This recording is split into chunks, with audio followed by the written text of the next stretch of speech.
Bem-vindo ao programa História para Dormir. Aqui, fazemos uma jornada pelo tempo para que você possa adormecer facilmente e proveitosamente. Não se esqueça de se inscrever e dar um like imediatamente. Ao final da palestra, você estará dormindo profundamente. Feche os olhos. A história já está começando. Hoje, vamos mergulhar na história do apartheid, as barreiras que segregaram vidas. Imagine um mundo onde a cor da sua pele determina onde você pode viver, trabalhar, estudar, com quem pode se casar, e até mesmo em qual banco sentar ou qual banheiro usar. Um lugar onde crianças são separadas de outras crianças, onde famílias são divididas, e onde a lei não apenas permite, mas exige tal separação. É difícil acreditar, mas este sistema existiu, não em um passado distante, mas dentro da memória viva de muitas pessoas que caminham entre nós hoje. Esta é a história do apartheid na África do Sul, um sistema de segregação racial institucionalizada e discriminação que formalmente governou este país de 1948 a 1994, embora suas raízes se estendam muito mais profundamente na história colonial da região. A palavra apartheid vem do afrikaner e significa literalmente separação ou condição de estar separado. Mas esta simples palavra mascara a complexa e brutal realidade de um sistema que dividiu uma nação e causou sofrimento imensurável a milhões de pessoas. As origens do apartheid podem ser traçadas até os primeiros dias do colonialismo europeu na África do Sul. Quando colonos holandeses, conhecidos como boeres ou afrikaners, chegaram pela primeira vez ao Cabo da Boa Esperança em 1652, estabeleceram um posto de abastecimento para a Companhia Holandesa das Índias Orientais. Inicialmente, não tinham intenção de estabelecer uma colônia permanente, muito menos conquistar e governar as populações indígenas. No entanto, à medida que mais colonos europeus chegavam e começavam a se estabelecer como agricultores, surgiram inevitáveis conflitos sobre terra e recursos com as populações coisa locais. Gradualmente, os colonos começaram a se ver como permanentemente estabelecidos na África, não como europeus temporariamente deslocados. Uma identidade distinta afrikaner começou a se formar, uma identidade que se via como africana, mas separada e superior aos povos africanos negros indígenas. Quando os britânicos tomaram controle da colônia do Cabo durante as guerras napoleônicas, a tensão entre os britânicos e os colonos afrikaners, agora chamados boeres, cresceu. Os britânicos aboliram a escravidão em 1834, para a consternação de muitos agricultores boeres que dependiam de trabalho escravo.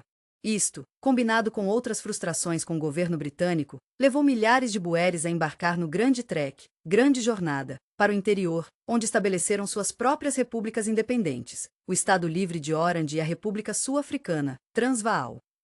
Estas repúblicas boeres praticavam suas próprias formas de segregação e discriminação racial, mas o cenário mudou dramaticamente com a descoberta de diamantes em Kimberley em 1867 e ouro no Witwatersrand, perto da atual Joanesburgo, em 1886. Subitamente, o que havia sido uma economia largamente agrícola transformou-se em um centro de mineração e indústria. Esta transformação demandava mão de obra em grande escala, mão de obra que veio principalmente de trabalhadores negros que viviam em terras que estavam sendo cada vez mais usurpadas por brancos. A crescente riqueza das repúblicas boeres, particularmente após a descoberta de ouro, atraiu a atenção dos britânicos imperialistas, especialmente Cecil Rhodes e Alfred Milner. Suas maquinações eventualmente levaram à Segunda Guerra Anglo-Boer, de 1899 a 1902, um conflito brutal que terminou com a derrota Boer, mas deixou amargo ressentimento. Os britânicos haviam usado táticas de terra arrasada e estabelecido campos de concentração onde milhares de mulheres e crianças boeres, e um número ainda maior de africanos negros, frequentemente ignorados nos relatos históricos, morreram de fome e doença. Após a guerra, as antigas repúblicas boeres foram incorporadas ao Império Britânico, mas os britânicos fizeram concessões significativas aos afrikaners para manter a paz. Quando a União da África do Sul foi formada em 1910, combinando as antigas colônias britânicas do Cabo e Natal com as repúblicas conquistadas de Orange Free State e Transvaal, o novo país tinha uma constituição que dava direitos políticos apenas aos brancos, com exceção de limitados direitos na província do Cabo.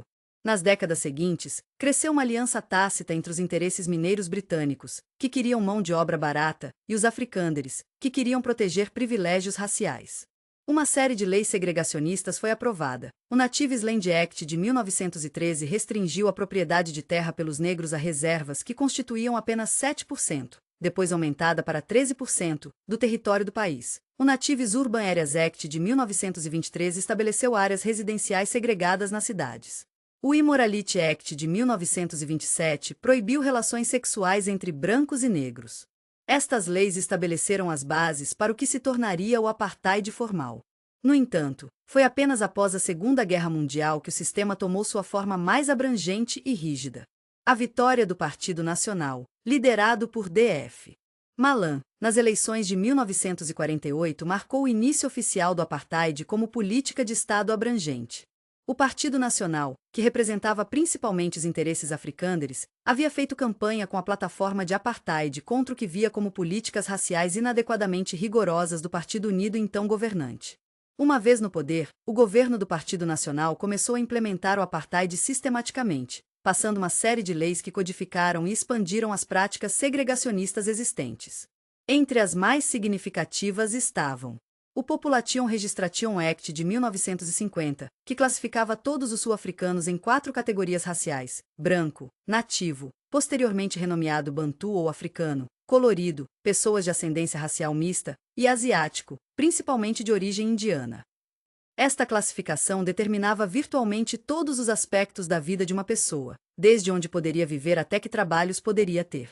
O Group Areas Act de 1950, que designava áreas residenciais e comerciais específicas para cada grupo racial. Pessoas que viviam nas áreas erradas eram forçadas a se mudar, resultando no desalojamento forçado de centenas de milhares de não-brancos de áreas urbanas centrais para periferias distantes e empobrecidas. O Bantu Education Act de 1953, que segregava o sistema educacional e deliberadamente proporcionava educação inferior para crianças negras.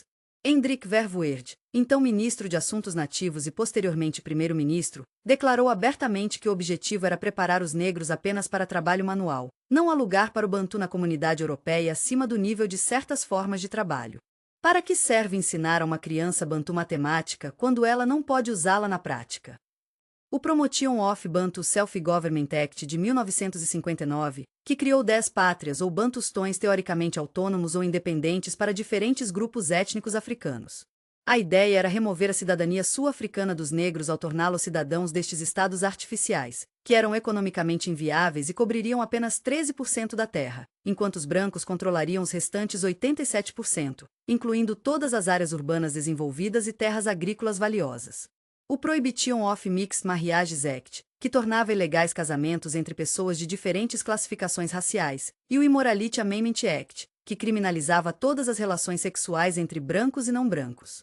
Várias leis de segregação que afetavam cada aspecto da vida cotidiana: praias separadas, entradas separadas para edifícios públicos, banheiros separados, bancos separados em parques, ônibus segregados e assim por diante.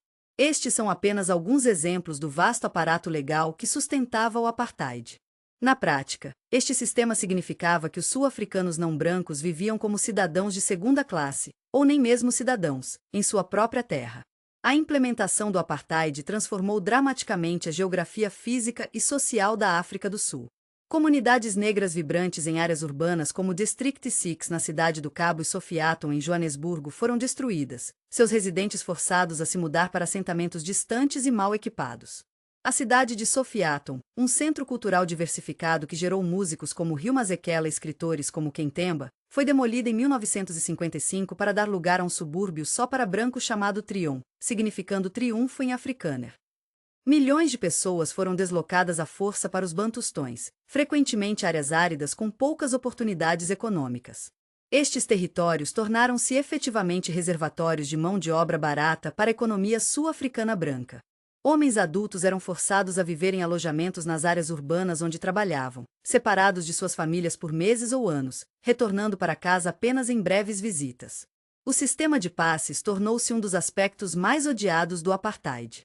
Todos os africanos negros acima de 16 anos eram obrigados a carregar um livro de referência, passbook, contendo sua foto, impressões digitais, informações de emprego e permissão para estar em determinadas áreas.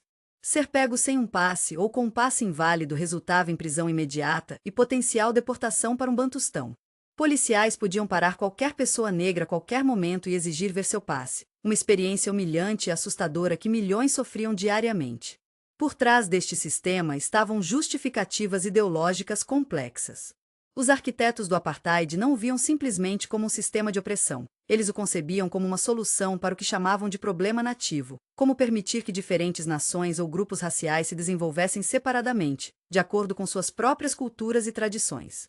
Os ideólogos nacionalistas africâneres como Verwoerd embelezavam o apartheid como desenvolvimento separado, argumentando que diferentes grupos raciais eram fundamentalmente incompatíveis e deveriam desenvolver-se em suas próprias trajetórias. Essa ideologia encontrava apoio em certas interpretações do calvinismo holandês praticado pela Igreja Reformada Holandesa, que muitos africâneres seguiam. Nesta visão, os africâneres eram um povo escolhido com uma missão divina na África, e a separação racial era apresentada como ordenada por Deus. É importante notar que muitos cristãos, incluindo alguns africâneres, rejeitavam fortemente esta interpretação teológica e a consideravam uma distorção das Escrituras. Economicamente, o apartheid beneficiava os brancos de várias maneiras. Garantia mão de obra barata para fazendas, minas e fábricas, limitando as oportunidades econômicas para os negros e controlando sua mobilidade. Reservava os melhores empregos para os brancos através de um sistema de reserva de trabalho. E criava um sistema onde mesmo os brancos mais pobres podiam sentir-se superiores aos não brancos, independente de habilidade ou mérito. A resistência ao apartheid começou quase imediatamente após sua implementação formal, construindo sobre tradições mais antigas de resistência à segregação colonial. Em 1952, o Congresso Nacional Africano, ANC, fundado em 1912, lançou a Campanha de Desafio, na qual voluntários deliberadamente violavam leis de apartheid específicas e se submetiam pacificamente à prisão. A campanha atraiu milhares de participantes, aumentando a visibilidade da resistência ao apartheid. Em 1955, o Congresso do Povo adotou a Carta da Liberdade, um documento visionário que declarava: a África do Sul pertence a todos que nela vivem, negro e branco, e nenhum governo pode justamente reivindicar autoridade a menos que seja baseado na vontade de todo o povo. A Carta vislumbrava uma África do Sul democrática, não racial, com direitos iguais para todos e redistribuição de riqueza. Ela serviria como inspiração para o movimento anti-apartheid nas décadas seguintes. A resistência pacífica enfrentou repressão brutal. Em 21 de março de 1960, em Sharpeville, a polícia abriu fogo contra manifestantes desarmados que protestavam contra as leis de passe, matando 69 pessoas, muitas baleadas pelas costas enquanto fugiam. O massacre de Sharpeville, como ficou conhecido, marcou um ponto de virada. O governo declarou estado de emergência, banindo organizações políticas como o ANC e o Pan-Africanist Congress, PAC. Enfrentando proibição, o ANC decidiu que a resistência pacífica sozinha não era mais viável. Em 1961, formou uma ala militar, um conto e CISV, Lança da Nação, que começou uma campanha de sabotagem contra instalações governamentais. Em agosto de 1962, Nelson Mandela, um dos líderes do ANC, foi preso. Em 1964, ele e vários outros líderes foram sentenciados à prisão perpétua no julgamento de Rivonia, onde Mandela fez seu famoso discurso declarando que uma África do Sul democrática e livre era um ideal pelo qual estou preparado para morrer. Mandela passaria os próximos 27 anos na prisão, principalmente na notória prisão de Robben Island. Com a liderança do ANC exilada ou encarcerada, os anos 1960 foram uma época relativamente quieta. Mas esta calma foi interrompida em 16 de junho de 1976, quando estudantes de Soweto, um township negro perto de Joanesburgo, organizaram um protesto contra a imposição do Afrikaner como meio de instrução em suas escolas. A polícia abriu fogo contra os manifestantes estudantis desarmados, matando centenas, incluindo Hector Pieterson, um menino de 13 anos cuja imagem, sendo carregado por um colega estudante, com sua irmã correndo ao lado, se tornaria um ícone do movimento anti-apartheid. A revolta de Soweto desencadeou protestos em todo o país e marcou o início de um período de resistência renovada. Durante os anos 1980, a África do Sul experimentou agitação quase constante. O Movimento Democrático da Massa, uma coalizão frouxa de organizações cívicas, sindicatos, grupos estudantis, organizações religiosas e outros, tornou-se o principal veículo para a resistência interna. Sua estratégia era tornar as townships ingovernáveis através de greves, boicotes e resistência às autoridades locais vistas como colaboradoras do apartheid. Esta resistência interna foi complementada por pressão internacional crescente. O movimento anti-apartheid global ganhou força, com ativistas em países ao redor do mundo fazendo campanha por sanções econômicas e isolamento cultural e esportivo da África do Sul. Universidades, cidades e eventualmente países inteiros desinvestiram de empresas que faziam negócios com a África do Sul. Órgãos esportivos internacionais baniram a África do Sul de competições. Artistas recusaram-se a se apresentar no país. Comércio e investimento diminuíram à medida que empresas enfrentavam pressão de consumidores e acionistas. O governo do apartheid respondeu à crescente resistência com repressão cada vez mais brutal. Em 1985, o presidente P.W. Botha declarou estado de emergência, dando à polícia poderes de prisão quase ilimitados. Milhares foram detidos sem julgamento, e relatos de tortura eram comuns. Esquadrões da morte secretos como o Civil Cooperation Bureau assassinavam ativistas anti-apartheid dentro e fora do país. A África do Sul invadiu países vizinhos para atacar bases do ANC e desestabilizar governos que apoiavam o movimento de liberação. No entanto, por trás das cenas, alguns membros do establishment afrikaner começavam a reconhecer que o apartheid era insustentável. A economia estava sofrendo sob sanções e conflito interno contínuo. Alguns empresários e intelectuais começaram a se encontrar secretamente com representantes do ANC no exílio. Até mesmo elementos dentro da comunidade de segurança reconheciam que uma solução militar era impossível. Um ponto de virada crucial veio em 1989, quando F.W. de Klerk substituiu P.W. Botha como presidente. Embora tivesse sido um defensor linha dura do apartheid durante sua carreira, de Klerk chegou ao poder em um momento em que as pressões internas e externas haviam tornado claro que a mudança era inevitável. Em seu discurso histórico de 2 de fevereiro de 1990, de Klerk anunciou a libertação de Nelson Mandela e a legalização do ANC, PAC e Partido Comunista Sul-Africano. 9 dias depois, Mandela caminhou para a liberdade após 27 anos de prisão. Seu compromisso com a reconciliação, apesar de seu longo encarceramento, ganhou admiração mundial e ajudou a pavimentar o caminho para a transição relativamente pacífica da África do Sul para a democracia. De 1990 a 1994, o ANC e o governo de Klerk se engajaram em intensas negociações sobre o futuro do país, um processo frequentemente ameaçado por violência de elementos dentro de ambos os lados que se opunham ao compromisso. Finalmente, em 27 de abril de 1994, a África do Sul realizou suas primeiras eleições democráticas não raciais. Longas filas de votantes de todas as raças, muitos votando pela primeira vez em suas vidas, tornaram-se uma imagem poderosa do milagre sul-africano. O ANC venceu por ampla margem, e em 10 de maio de 1994, Nelson Mandela foi empossado como o primeiro presidente negro da África do Sul. O velho hino nacional Da Stem, a Voz, foi combinado com a canção de protesto africana Noki Sikelel e África, Deus abençoe a África, para criar um novo hino nacional simbólico da nova nação arco-íris, como o arcebispo Desmond Tutu expressivamente chamou. Um dos maiores desafios para a nova África do Sul era como lidar com os abusos do passado. Ao invés de julgamentos em massa ou uma abordagem de perdoar e esquecer, a África do Sul estabeleceu a Comissão de Verdade e Reconciliação, presidida pelo arcebispo Tutu. A comissão oferecia anistia para perpetradores de abusos de direitos humanos que confessassem completamente seus crimes e pudessem demonstrar que eram politicamente motivados. Este processo único permitiu que vítimas contassem suas histórias e perpetradores reconhecessem seus atos, criando um registro histórico abrangente dos horrores do apartheid enquanto facilitava um grau de cura e reconciliação nacional. A nova África do Sul enfrentou desafios imensos. Décadas de educação desigual deixaram muitos negros sem as habilidades necessárias para competir na economia moderna. Comunidades inteiras viviam em assentamentos informais sem serviços básicos. O HIV/AIDS surgiu como uma crise de saúde devastadora. A criminalidade aumentou à medida que a desigualdade persistia. Muitas das esperanças da era Mandela permaneceram não realizadas, com a África do Sul ainda entre os países mais desiguais do mundo. No entanto, a transformação do apartheid para a democracia permanece uma das histórias mais inspiradoras da história moderna.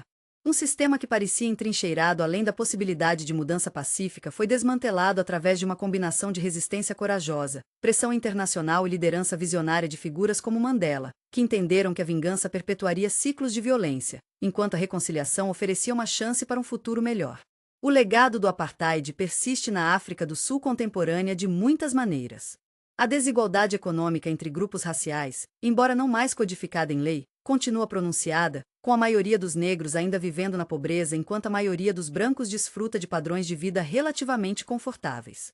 Padrões residenciais permanecem largamente segregados. Tensões e estereótipos raciais frequentemente surgem em tempos de estresse social. Ao mesmo tempo, A África do Sul pós-apartheid tem visto realizações notáveis.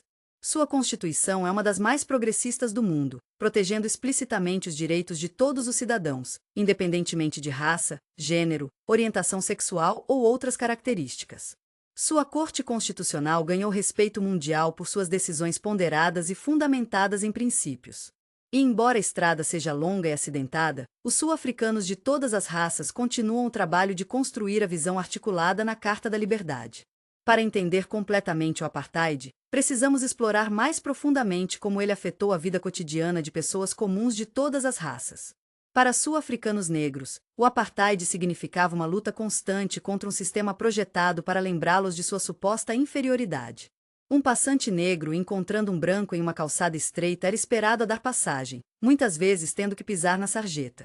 Trabalhadores domésticos negros em casas brancas eram frequentemente chamados por nomes genéricos como boy ou girl independentemente de sua idade, e esperava-se que usassem entradas separadas e utensílios separados. O impacto na saúde mental não pode ser subestimado. Viver sob um sistema que constantemente reforçava mensagens de inferioridade racial deixou cicatrizes psicológicas profundas.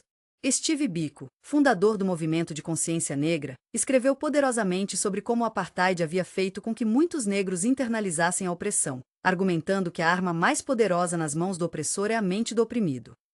Seu movimento buscava cultivar orgulho, autoconfiança e afirmação entre os negros sul-africanos. Biko seria posteriormente espancado até a morte sob custódia policial em 1977. Para coloureus, pessoas de ascendência racial mista, e sul-africanos indianos, o apartheid criou uma posição intermediária desconfortável. Embora também sofressem discriminação e fossem negados direitos políticos, ocasionalmente recebiam privilégios limitados negados aos africanos negros. Esta estratégia de dividir para conquistar criava tensões entre grupos não brancos que às vezes persistem até hoje. Para brancos sul-africanos, o apartheid oferecia privilégio material inegável, mas a um custo moral e psicológico. Crianças brancas cresciam em um ambiente de medo e propaganda, ensinadas a ver seus compatriotas negros como inerentemente diferentes e potencialmente ameaçadores. Homens jovens eram conscritos para o serviço militar obrigatório, onde muitos eram forçados a participar na violenta supressão de resistência. Aqueles que questionavam o sistema frequentemente enfrentavam ostracismo social ou até perseguição pelo Estado. Uma peça central da maquinaria do apartheid era seu extenso aparato de segurança. O Bureau de Segurança do Estado, mais tarde renomeado Serviço Nacional de Inteligência, infiltrava-se em organizações anti-apartheid, recrutava informantes e monitorava dissidentes. A polícia de segurança usava técnicas brutais de interrogatório, incluindo tortura, para extrair informações e confissões. Dezenas, possivelmente centenas, de ativistas morreram sob custódia policial, geralmente com explanações improváveis como escorregou no sabão ou caiu da janela. Um aspecto frequentemente esquecido do apartheid era como ele distorcia a cultura sul-africana. Censura generalizada significava que muitos livros, filmes e músicas eram banidos. Regulamentos de transmissão para a Corporação Sul-Africana de Radiodifusão, SABC, limitavam estritamente o conteúdo não europeu.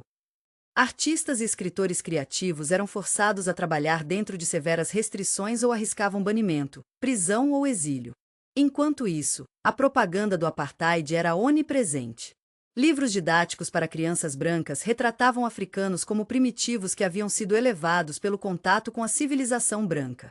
Boletins de notícias minimizavam problemas domésticos enquanto alardeando sobre a ameaça do totalitarismo comunista. Filmes aprovados pelo governo glorificavam a história dos africânderes, particularmente o Grande Trek, como uma saga heróica. A resistência cultural tornou-se, portanto, uma forma importante de luta anti-apartheid. Músicos como Miriam Makeba, que passou 31 anos no exílio, e Hugh Masekela usavam sua arte para aumentar a conscientização global sobre a situação da África do Sul. O teatro de protesto floresceu em comunidades negras, com peças frequentemente usando simbolismo e alegoria para escapar da censura. Poetas como Dennis Brutus e Mongani Wole Serot capturavam a realidade cotidiana da vida sob o apartheid em versos poderosos. Um símbolo central da resistência cultural era a celebração de figuras históricas africanas e realizações que haviam sido apagadas ou minimizadas na narrativa oficial. A imagem do século XIX do rei guerreiro Zulu Shaka, por exemplo, tornou-se um poderoso símbolo de orgulho e resistência africanos. Histórias orais preservadas por anciãos mantinham viva a memória de sociedades pré-coloniais que contradiziam os estereótipos do apartheid sobre africanos primitivos. As igrejas tiveram um papel complexo durante a era do apartheid. A Igreja Reformada Holandesa proporcionou justificação teológica importante para o apartheid, argumentando que a separação racial era ordenada por Deus. No entanto, muitas outras denominações cristãs tornaram-se centros de resistência. O Conselho Sul-Africano de Igrejas, liderado por figuras como o arcebispo Desmond Tutu e o reverendo Beyers Naudé, um afrikaner que rompeu com sua comunidade para se opor ao apartheid, condenou veementemente o sistema como contrário aos ensinamentos de Cristo. Quando organizações políticas foram banidas, igrejas frequentemente proporcionavam um dos poucos espaços remanescentes onde pessoas podiam se reunir legalmente. Funerais de vítimas da violência do Estado tornaram-se ocasiões para protestos em massa e expressão política. O movimento de consciência negra de Biko tinha fortes conexões com movimentos de teologia da libertação negra. Líderes religiosos frequentemente ocupavam posições de liderança moral no movimento anti-apartheid, com figuras como Desmond Tutu usando seu status e plataforma internacional para chamar atenção para injustiças. A Declaração Kairos de 1985, assinada por mais de 150 clérigos sul-africanos, condenou a teologia estatal que justificava o apartheid e conclamava cristãos a apoiarem a luta pela justiça. A dimensão internacional do apartheid é crucial para entender tanto sua longevidade quanto sua eventual queda. Durante grande parte da Guerra Fria, o governo sul-africano se posicionava como um bastião contra o comunismo, ganhando apoio tácito ou às vezes explícito de potências ocidentais, particularmente sob a política de engajamento construtivo da administração Reagan nos Estados Unidos. Simultaneamente, o movimento anti-apartheid globalizava-se. Exilados sul-africanos estabeleciam comunidades ao redor do mundo, aumentando a conscientização sobre a situação em seu país natal. Grupos de solidariedade pressionavam por sanções e boicotes. O ANC mantinha missões em várias capitais, efetivamente funcionando como um governo alternativo no exílio. O movimento anti-apartheid conectava-se com outras lutas por justiça globalmente. Afro-americanos no movimento pelos direitos civis viam paralelos entre sua situação e a dos negros sul-africanos. Organizações trabalhistas mundiais apoiavam sindicatos sul-africanos emergentes. Estudantes em campi universitários protestavam contra investimentos em empresas operando na África do Sul. Desta forma, o apartheid tornou-se não apenas uma questão sul-africana, mas um símbolo global de injustiça racial, e sua queda representou uma vitória inspiradora para movimentos de justiça em todo lugar. Após a ascensão do governo de maioria, a África do Sul enfrentou o imenso desafio de tentar reparar os danos causados pelo apartheid. A Comissão de Verdade e Reconciliação, TRC, foi uma inovação notável. Ao invés de julgamentos em massa ou anistia geral, a TRC oferecia anistia para perpetradores que confessassem completamente seus crimes e pudessem mostrar que eram politicamente motivados. Durante 3 anos, a comissão ouviu testemunhos de mais de 21.000 vítimas e recebeu mais de 7.000 pedidos de anistia. Suas audiências, muitas transmitidas na televisão nacional, desenterraram histórias horríveis de abusos, desaparecimentos, torturas, assassinatos, muitas reveladas publicamente pela primeira vez. Para muitas vítimas, a simples oportunidade de contar suas histórias e ter seu sofrimento oficialmente reconhecido proporcionava um grau de cura. Para a nação como um todo, a TRC criou um registro incontestável dos horrores do apartheid que ninguém poderia negar. A TRC tinha suas limitações. Muitos perpetradores escolheram não participar. A compensação eventualmente oferecida às vítimas era muito menor que a inicialmente prometida. E algumas vítimas sentiam que a ênfase na reconciliação vinha às custas da justiça. No entanto, o processo é amplamente reconhecido como tendo ajudado a África do Sul a navegar uma transição extremamente difícil. A TRC tinha suas limitações. Muitos perpetradores escolheram não participar. A compensação eventualmente oferecida às vítimas era muito menor que a inicialmente prometida. E algumas vítimas sentiam que a ênfase na reconciliação vinha às custas da justiça. No entanto, o processo é amplamente reconhecido como tendo ajudado a África do Sul a navegar uma transição extremamente difícil sem cair na violência retributiva que muitos temiam. O Programa de Reconstrução e Desenvolvimento de Mandela buscava abordar os legados materiais do apartheid através de projetos ambiciosos para fornecer habitação, eletricidade, água limpa e outros serviços básicos para comunidades anteriormente negligenciadas. Milhões de casas foram construídas, milhões de pessoas ganharam acesso à água potável, e a eletrificação se estendeu a townships anteriormente escuros após o pôr do sol. No entanto, o legado de desigualdade do apartheid provou-se profundamente arraigado. O governo do ANC enfrentou a difícil tarefa de equilibrar a reparação de injustiças históricas com tranquilização de elites econômicas, predominantemente brancas, cuja fuga poderia desestabilizar a economia. A política econômica derivou para um curso mais neoliberal sob o sucessor de Mandela, Thabo Mbeki, gerando frustração entre muitos apoiadores de base que esperavam mudanças mais radicais. A ação afirmativa e políticas de empoderamento econômico negro buscavam aumentar a participação de negros, coloureus e indianos na economia formal. Estas políticas ajudaram a criar uma classe média negra em expansão, mas críticos argumentam que beneficiaram principalmente uma pequena elite com conexões políticas, ao invés de abordar a pobreza generalizada que afeta a maioria dos sul-africanos negros. A reforma agrária, abordando a expropriação histórica de terra africana, tem sido particularmente desafiadora. O programa Disposto Comprador, Disposto Vendedor do governo resultou na transferência de apenas uma fração da terra originalmente visada. Isto permanece uma questão politicamente volátil, com alguns partidos exigindo expropriação sem compensação, enquanto outros alertam que abordagens mal implementadas poderiam levar a colapso econômico como ocorreu no Zimbábue vizinho. A transformação do sistema educacional foi outra prioridade. O infame Bantu Education foi substituído por um sistema educacional unificado, mas escolas em antigas townships permanecem cronicamente subfinanciadas e subperformantes. Universidades anteriormente brancas abriram suas portas para todos os grupos raciais, embora taxas de matrícula apresentem um obstáculo significativo para estudantes de famílias de baixa renda. Por trás de todos estes desafios estruturais estavam os desafios psicológicos mais sutis de superar mentalidades formadas durante o apartheid. Muitos brancos resistiam a reconhecer plenamente os horrores do sistema ou seu papel em sustentá-lo, passivamente ou ativamente. Alguns negros mantinham profunda desconfiança em relação a brancos. Ninguém sabia exatamente como construir uma sociedade não racial, o objetivo declarado do ANC, quando a raça havia moldado cada aspecto da vida por gerações. A visão de Mandela de uma nação arco-íris harmoniosa provou-se mais aspiracional que descritiva. Embora a África do Sul tenha evitado os piores cenários temidos, como guerra civil ou fuga em massa de brancos, sua jornada pós-apartheid ilustra quão difícil é desmantelar sistemas de opressão profundamente enraizados mesmo após suas estruturas legais terem sido removidas. Hoje, mais de 25 anos após as primeiras eleições democráticas, a África do Sul continua lutando com o legado do apartheid. Estatisticamente, permanece um dos países mais desiguais do mundo, com a desigualdade ainda fortemente correlacionada com raça. Desemprego entre jovens negros é astronomicamente alto. Assentamentos informais sem serviços adequados ainda circundam a maioria das cidades principais.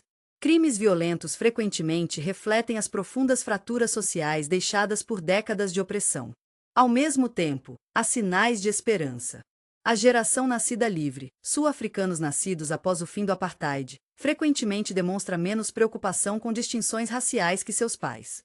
A cultura sul-africana, de música e literatura, esportes e culinária, cada vez mais reflete intercâmbio e hibridização entre tradições anteriormente segregadas. E apesar de toda sua imperfeição, a África do Sul permanece uma democracia multipartidária funcionante com imprensa livre, sociedade civil vibrante e comprometimento básico com o Estado de Direito. A história do apartheid carrega muitas lições para o mundo contemporâneo. Primeiro, demonstra como sistemas de privilégio racial ou étnico podem ser institucionalizados e justificados por grupos dominantes, mesmo na era moderna. Os arquitetos do apartheid não se viam como vilões, mas como pragmáticos lidando com o que chamavam de realidades da sociedade multirracial, ou até como idealistas promovendo desenvolvimento separado para culturas distintas. Segundo, mostra como resistência pode tomar muitas formas, de protestos não violentos e boicotes à luta armada, de expressão cultural à mobilização internacional. O eventual colapso do apartheid resultou de pressão de múltiplas direções: resistência interna que tornou o país ingovernável, pressão internacional que isolou o regime, e eventualmente reconhecimento de alguns dentro do establishment branco de que o sistema era insustentável. Terceiro, a experiência sul-africana levanta questões importantes sobre justiça de transição. A abordagem de verdade e reconciliação da África do Sul, nem punição retributiva completa nem anistia sem reconhecimento, oferece um modelo interessante para sociedades emergindo de regimes opressivos. Até que ponto esta abordagem funcionou continua sendo debatido, mas certamente ajudou a prevenir um ciclo de retribuição que poderia ter sido devastador. Finalmente, a África do Sul pós-apartheid ilustra os desafios de superar legados de injustiça histórica. Mesmo após a remoção de barreiras legais, desigualdades estruturais e atitudes arraigadas persistem. Provavelmente levará gerações para sanar completamente as feridas causadas por séculos de colonialismo e décadas de apartheid. De muitas maneiras, a história do apartheid da África do Sul é um microcosmo de questões globais de raça, poder, justiça e reconciliação. Apesar do caráter único de sua história, sua luta oferece insights para qualquer sociedade tentando superar legados de opressão e divisão. Vários indivíduos exemplificam diferentes aspectos da história do apartheid. Hendrik Verwoerd, frequentemente chamado arquiteto do apartheid, era um ex-professor de psicologia que se tornou ministro de Assuntos Nativos e depois primeiro-ministro. Ele articulou a ideologia do apartheid como desenvolvimento separado e implementou algumas de suas políticas mais abrangentes, incluindo bantustões e educação bantu. Seu assassinato em 1966 por um mensageiro parlamentar mestiço, aparentemente por motivos pessoais, não políticos, chocou o país, mas não mudou substancialmente sua trajetória. Nelson Mandela personifica a luta contra o apartheid em sua jornada do jovem advogado que iniciou a ala militar do ANC ao prisioneiro que emergiu após 27 anos para liderar uma transição pacífica. Sua disposição para perdoar seus captores e trabalhar com antigos inimigos estabeleceu um tom para a nova África do Sul. Seu compromisso com a reconciliação, capturado em gestos como apoiar a equipe de rugby predominantemente branca da África do Sul, imortalizado no filme Invictus, ajudou a prevenir o conflito interracial que muitos temiam. Winnie Madikizela Mandela, ex-esposa de Nelson Mandela, representa uma história muito diferente. Durante o encarceramento de seu marido, ela continuou a luta, sofrendo banimento, prisão e até tortura. Tornou-se uma figura controversa nos anos 1980 quando seu grupo de guarda-costas, o infame Mandela United Football Club, foi implicado em sequestros e assassinatos. Para alguns, ela personifica a justificada raiva negra face à brutalidade do apartheid. Para outros, ela cruzou linhas éticas cruciais mesmo em uma luta justa. Steve Biko, fundador do movimento de consciência negra, articulou uma filosofia de autoemancipação psicológica para negros sul-africanos. O homem negro deve se definir e falar por si mesmo, insistia ele. Sua morte sob custódia policial em 1977, após brutal espancamento, gerou indignação global. Desmond Tutu, o arcebispo anglicano cujo ativismo incansável contra o apartheid lhe rendeu o Prêmio Nobel da Paz em 1984, trouxe uma distinta voz moral para a luta. Depois, como presidente da Comissão de Verdade e Reconciliação, personificou a difícil busca de equilíbrio entre justiça e cura. Seu conceito de Ubuntu, a ideia de que uma pessoa é uma pessoa através de outras pessoas, proporcionou uma estrutura filosófica para a reconciliação. F.W. de Klerk, o último presidente branco da África do Sul, surpreendeu o mundo, e muitos de seus próprios apoiadores, quando tomou a decisão crucial de libertar Mandela e legalizar organizações anti-apartheid. Por este ato, que efetivamente iniciou o fim do apartheid, ele compartilhou o Prêmio Nobel da Paz com Mandela. Para alguns brancos, ele é um herói pragmático que evitou derramamento de sangue. Para muitos negros, ele simplesmente reconheceu o inevitável após décadas apoiando o apartheid. Ruth First exemplifica os muitos brancos sul-africanos que arriscaram, e em seu caso, perderam, suas vidas lutando contra o apartheid. Jornalista, acadêmica e ativista comunista, ela foi assassinada em 1982 por uma carta-bomba enviada pelo Bureau de Segurança do Estado sul-africano para seu escritório em Moçambique.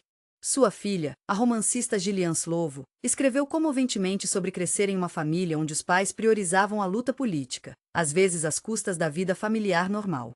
Ellen Suzman, membro parlamentar de longa data da oposição progressista, frequentemente encontrava-se como a única voz anti-apartheid no parlamento durante os anos 1960 e início dos 1970. Utilizando sua posição e privilégio para expor abusos e defender direitos humanos, ela demonstrava como mesmo dentro de um sistema profundamente corrupto, indivíduos poderiam encontrar maneiras de resistir. Joe Slovo, nascido na Lituânia e crescido na África do Sul, tornou-se um líder tanto do Partido Comunista Sul-Africano quanto do braço armado do ANC. Como um dos poucos brancos em posição de liderança sênior na luta, representava a visão do ANC de uma futura África do Sul não racial. Após o fim do apartheid, serviu brevemente como ministro da Habitação antes de sua morte por câncer em 1995. Chris Hani, líder comunista carismático e comandante do Umkhonto we-Sizwe, era amplamente visto como provável sucessor de Mandela até seu assassinato em 1993 por um imigrante polonês de direita. Sua morte ameaçou descarrilar o processo de paz, mas um discurso televisivo de Mandela pedindo calma ajudou a prevenir violência generalizada. Eugene de Kock, apelidado Prime Evil, comandou a notória operação de contra-insurgência em Vlaklavlas, onde esquadrões da morte assassinavam ativistas anti-apartheid. Condenado por 121 crimes, incluindo 6 assassinatos, ele posteriormente forneceu testemunho detalhado para a Comissão de Verdade e Reconciliação sobre operações do regime. Recebeu anistia por alguns crimes, mas cumpriu prisão por outros até receber liberdade condicional em 2015. Sua complexa história ilustra zonas cinzentas na linha entre executor de política e criminoso em um estado flagrantemente imoral. Bantustan foi um termo usado para descrever as 10 pequenas pátrias pseudo-independentes estabelecidas pelo governo do apartheid para diferentes grupos étnicos africanos. A ideia era que todos os negros sul-africanos eventualmente se tornariam cidadãos de um destes estados, ao invés da África do Sul propriamente, despojando-os assim de quaisquer reivindicações de direitos na África do Sul branca. Estes territórios fragmentados, Transkei, Bophuthatswana, Venda, Ciskei, KwaZulu, Lebova, Gazankulu, Kwakwa, Kangwane e Kwanebele, constituíam apenas 13% da terra, embora africanos representassem mais de 70% da população. Estes bantustões, frequentemente consistindo de múltiplos pedaços não contíguos de terra, eram colocados nas áreas mais marginais e improdutivas do país. O governo do apartheid investiu pesadamente em criar aparência de independência para estes territórios. Construiu parlamentos, instituiu bandeiras e hinos, e em 4 casos, Transkei, Bophuthatswana, Venda e Ciskei, concedeu independência formal, embora nenhum país além da própria África do Sul reconhecesse estes estados. Líderes tribais dispostos a colaborar com o governo recebiam incentivos substanciais para administrar essas pátrias, enquanto aqueles que resistiam eram substituídos. Economicamente, os bantustões eram inviáveis. Sem base industrial, recursos minerais significativos ou terras agrícolas suficientes para sustentar suas populações, eles serviam efetivamente como reservas de mão de obra para a economia sul-africana branca. Homens eram forçados a procurar trabalho em áreas brancas, vivendo em alojamentos de solteiros longe de suas famílias e retornando aos bantustões apenas ocasionalmente. Socialmente, os bantustões contribuíam para a fragmentação de comunidades e famílias. O sistema de trabalho migrante significava que crianças frequentemente cresciam sem ver seus pais por meses. Álcool, violência e ruptura familiar eram consequências comuns de condições tão artificiais e tensas. Politicamente, os bantustões eram frequentemente governados como estados policiais vassalos, com seu aparato de segurança colaborando estreitamente com autoridades sul-africanas para reprimir dissidência. Alguns líderes, como Mangosuthu Buthelezi do KwaZulu, conseguiam equilibrar cooperação com o sistema e certo grau de defesa de seus povos, mas a maioria era vista amplamente como fantoches ou vendidos. Após o fim do apartheid, os bantustões foram reincorporados à África do Sul, e sua existência artificial é agora amplamente reconhecida como um dos aspectos mais cínicos e danosos do sistema do apartheid. A educação sob o apartheid exemplifica como o sistema perpetuava a desigualdade. O infame Bantu Education Act de 1953 deliberadamente fornecia educação inferior para negros, com Hendrik Verwoerd explicitamente declarando: o Bantu deve ser guiado para servir sua própria comunidade. Não há lugar para ele na comunidade europeia acima do nível de certas formas de trabalho. Enquanto escolas brancas recebiam financiamento generoso e tinham professores bem treinados, instalações modernas e materiais educacionais atualizados, escolas para negros eram cronicamente subfinanciadas. Em 1976, o governo gastava aproximadamente R$ 644 anualmente por estudante branco comparado a apenas R$ 42 por estudante negro, uma razão de mais de 15 para 1. O currículo para estudantes negros enfatizava habilidades manuais e obediência às autoridades, enquanto limitava exposição à matemática, ciência e pensamento crítico. Escolas para brancos, por outro lado, ofereciam educação comparável a padrões internacionais. Muitas eram escolas de gênero único com fortes tradições esportivas e acadêmicas. Os estudantes aprendiam em sua língua materna, inglês ou afrikaner, enquanto estudantes negros eram forçados a estudar em afrikaner, frequentemente sua terceira ou quarta língua. Esta foi precisamente a questão que desencadeou a revolta de Soweto em 1976.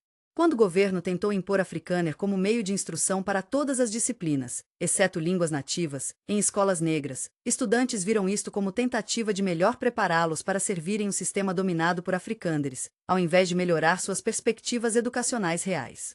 Milhares de estudantes marcharam em protesto, e a subsequente repressão violenta, incluindo o assassinato do jovem Hector Pieterson, desencadeou protestos por todo o país.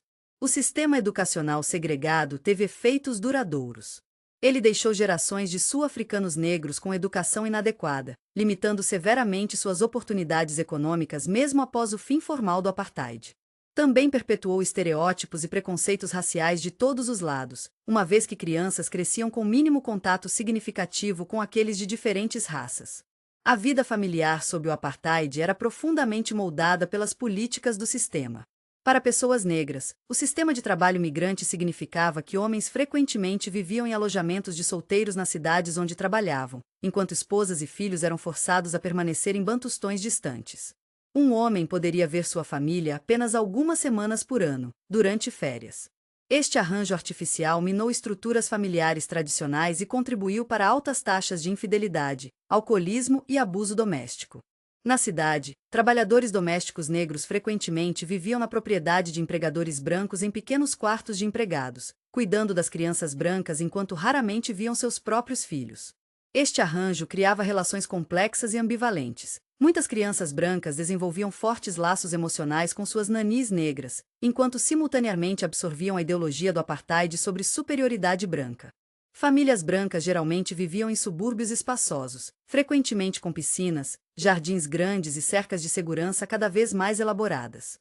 O trabalho doméstico africano barato permitia mesmo famílias brancas de classe média manter padrões de vida que teriam sido luxuosos na maioria dos países ocidentais. As crianças cresciam com privilégio material, mas também frequentemente com medo do mundo além de suas comunidades protegidas.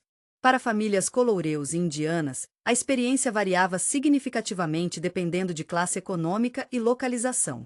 O Group Areas Act forçou muitas a se mudarem para áreas designadas, rompendo comunidades estabelecidas. O famoso Distrito 6 na Cidade do Cabo, anteriormente uma vibrante comunidade multirracial, foi completamente demolido depois de ser declarado uma área só para brancos, com seus 60 mil residentes forçados a se mudarem para o desolado Cape Flats nos arredores da cidade. O legado mais triste do apartheid pode ser como ele distorceu relações humanas normais e imbuiu interações cotidianas com tensão, medo e desconfiança. Por trás da fachada de relações cordiais entre empregadores e trabalhadores, compradores e vendedores, frequentemente havia profundos abismos de incompreensão. A maioria dos brancos raramente, se é que alguma vez, entrava em uma township ou bantustão para ver como a maioria dos sul-africanos vivia. Muitos negros conheciam comunidades brancas apenas como trabalhadores, nunca como iguais ou convidados. É contra este pano de fundo que a conquista da nação arco-íris se torna ainda mais notável. Que a África do Sul conseguiu fazer uma transição amplamente pacífica de um dos regimes mais opressivos do século XX para uma democracia constitucional onde pessoas de todas as raças são legalmente iguais é verdadeiramente extraordinário. No entanto, a promessa da nação arco-íris permanece em grande parte não cumprida. A desigualdade na África do Sul hoje é a mais alta do mundo por algumas medidas, e ainda fortemente correlacionada com raça. Crime, corrupção e tensão social persistem. A geração nascida livre, sul-africanos nascidos após o fim do apartheid, frequentemente expressa a frustração que as oportunidades por que seus pais lutaram não se materializaram completamente. Em alguns aspectos, a África do Sul pós-apartheid ilustra um desafio global mais amplo. Como reparar injustiças históricas enquanto constrói sociedades coesas e prósperas? Como equilibrar necessidade de transformação econômica com necessidade de estabilidade e confiança? Como reconhecer o passado sem se tornar seu prisioneiro? À medida que você adormece, reflita sobre a extraordinária jornada da África do Sul, das profundezas de um dos sistemas mais opressivos já concebidos a uma democracia imperfeita mas vibrante lutando para realizar a visão de igualdade e dignidade humana capturada na Carta da Liberdade e na Constituição pós-apartheid. Pense nos milhões de vidas marcadas por barreiras artificiais e na coragem das muitas pessoas comuns que resistiram, frequentemente a grande custo pessoal. E considere o que a história do apartheid pode nos ensinar sobre natureza humana, capacidade para justiça e injustiça, e a possibilidade, mesmo após décadas de divisão, de encontrar um caminho em direção à reconciliação. Boa noite, e até nossa próxima viagem pela história.